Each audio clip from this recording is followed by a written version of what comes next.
सभी से निवेदन है, उनकी पहचान को गुप्त रखते हुए परिवार हमारे सामने है, लेकिन हम इनके यहाँ पर प्रेस कॉन्फ्रेंस में लेकर नहीं आए, लेकिन हमने उनसे वायदा किया है कि हम इस लड़ाई को हर स्तर पर जाकर लड़ेंगे। हम कल ही दिल्ली पुलिस कमिश्नर, दिल्ली के मुख्यमंत्री और एलजी तीनों से समय ले रहे हैं ताकि जो दोषी पुलिस अधिकारी हैं, जिन्होंने एक तो सबसे पहले कि महिलाओं को 6 बजे के बाद आप थाने में बुलाकर किसी तरह की कोई पूछताछ नहीं कर सकते, वो नियम को तोड़ा गया, उनकी पूछताछ ही नहीं गई, उनसे अमानवीय व्यवहार किया गया। जिस तरह से राखी जी ने बताया, उनके परिवार से बात हुई और उन लड़कियों ने अपनी बात में बताया राखी जी को कि उनके कपड़े उतारकर उन्हें पीटा गया, उनके शरीर पे मारपीट के निशान भी आप देखे जा सकते हैं। और विधायक की सक्रियता देखते हुए उसका एमएलसी हुआ और पुलिस अधिकारियों के खिलाफ खुद राखी जी ने पहल करते हुए एफआईआर दर्ज करवाई है। हम इस केस को बहुत आगे तक लेकर जाएंगे तब तक जब तक उन पीड़ित लड़कियों और परिवार को जो है वो न्याय नहीं मिल जाता। अभी एक पत्रकार साथी पूछ रहे हैं उनके ऊपर केस क्या था। मैं आपसे फिर कहूंगी, केस कुछ भी हो सकता है, कुछ भी हो सकता है, लेकिन साबित करने के दो तरीके, या तो आप सबूत के साथ उन्हें अरेस्ट करिए और कानून के तहत उनके ऊपर कार्रवाई करिए, लेकिन जब सबूत नहीं है तो जबरदस्ती आप किसी को दोषी ठहराने के लिए इस तरीके से अमानवीय तरीके से, खासतौर से महिला, वो भी दलित महिलाओं के साथ, जिसको हम सबसे कमजोर तबका अपने समाज का मानते हैं, जिनको हम समय समय पर हिम्मत और ताकत देने की बात करते हैं, उनके हक और अधिकारों के कानून का सहारा लेते हुए आम आदमी पार्टी आज ये प्रेस कॉन्फ्रेंस करने का मकसद ये था कि इस तरह की घटना को, अमानवीय घटना की निंदा करते हुए, इसको सबके सामने लाते हुए कि हम इस लड़ाई को, न्याय की लड़ाई को इन दोनों लड़कियों की आगे तक लेके जाएंगे। इसकी कॉपी आपको जो ये एफआईआर की कॉपी नहीं है, वो उनका शिकायत की कॉपी है। एफआईआर क्योंकि ये मामला बहुत सेंसिटिव है, लड़कियों की इज्जत से भी जुड़ा हुआ है, तो इसलिए मैंने खुद ही एफआईआर की कॉपी लेना मुनासिब नहीं समझा। मैं धाराएं बता देती हूँ। आईपीसी की धारा 330, 323, 509, 506, 342, 34 और सेक्शन 3111 SC/ST एक्ट लगाए मॉलेस्टेशन का, ये सारी की सारी धाराएं लगाई गई हैं। और फिर हमारी डिमांड है कि इसमें कड़ी से कड़ी सजा दी जाए। एफआईआर इसलिए हम सार्वजनिक नहीं कर सकते क्योंकि ये दो बेटियों की इज्जत का, उनके मान सम्मान का मामला है। हाँ, बिल्कुल आइडिया है, मेरी बात भी हुई है। एक्चुअली 15 दिसंबर 2014 को जहां ये लड़कियां काम करती हैं उस ऑफिस में एक चोरी हुई थी। उस चोरी के मामले में चूंकि ये लड़कियां वहां पर काम करती हैं तो इनसे जो है पूछताछ की जाए थी, जो कि जायज भी है। पूछताछ के दौरान बहुत बार इन्हें पुलिस स्टेशन बुलाया गया।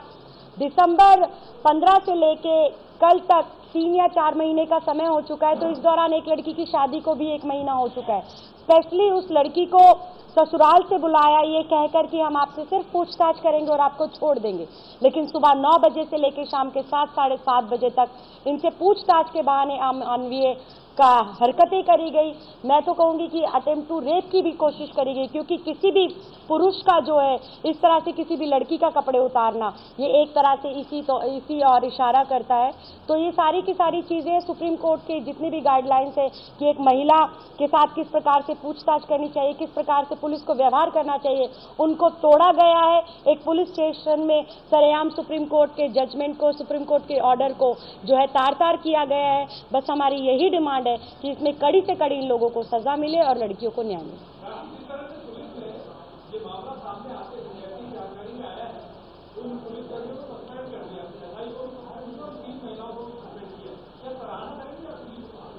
नहीं, इसमें सराहना की क्या बात है। वहां पर उस पुलिस स्टेशन के अंदर एसीपी भी बैठते हैं, एसएचओ भी बैठते हैं और सारे बड़े अधिकारी बैठते हैं। उनकी नाक के नीचे सुबह 9 बजे से लेकर रात के शाम के 7 बजे तक ये सारी घटना। और इसमें आप कहते हैं कि उन्हें अप्रिशिएट किया जाए। अप्रिशिएशन तब होगा जब एकदम उन्हें फौरी तौर पे टर्मिनेट किया जाएगा और सलाखों के पीछे भेजा जाएगा। ये कोई अप्रिशिएशन की बात नहीं है, ये तो अपने आप को ढकने की बात है कि जुबान बंद करने के लिए 4 लोगों को सस्पेंड किया गया है।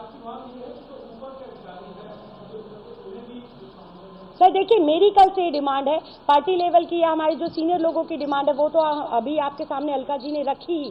जो मेरी कल से डिमांड है, एक क्योंकि मैं भी दलित लड़की हूँ, मैं भी दलित परिवार से संबंध रखती हूँ, मेरी जो डिमांड है कि पूरा का पूरा थाना सस्पेंड होना चाहिए, जो आरोपी लोग हैं उनका टर्मिनेशन होना चाहिए और उन लड़कियों को जो है मानहानि का दावा करने के साथ साथ उन्हें सम्मान मिलना चाहिए। मेरी ये डिमांड है। धन्यवाद। सर ये तो मुझे नहीं पता कि कोई वजह होगी तो, और क्या वजह हो सकती है? अगर सर कोई मर्डर भी कर दे तो भी इतनी हैवानियत नहीं होनी चाहिए। हैवानियत की क्या वजह हो सकती है सर? कानून के बाहर पुलिस थोड़ी काम, पुलिस कांस्टेबल्स महिलाओं की मॉडेस्टी को आउटरेज करें और हम उसकी वजह ढूंढने की कोशिश करें, थोड़ा सा पता नहीं लग रहा है। अमानवीय होने का अधिकार किसे है? हम तो उस केस की मेरिट में भी जाने की बात नहीं करें, मानवीय धरातल पर ही अगर सोचते हैं आप, तो ऐसा अधिकार पुलिस को किसने दिया कि सुबह से लेके अंधेरा होने तक सुप्रीम कोर्ट की सारी गाइडलाइंस को टाप कर संविधान के ऊपर बैठकर आप महिलाओं की मॉडेस्टी को आउटरेज करें और उसके पीछे हम तक ढूंढने की कोशिश करेंगे, दुर्भाग्यपूर्ण है।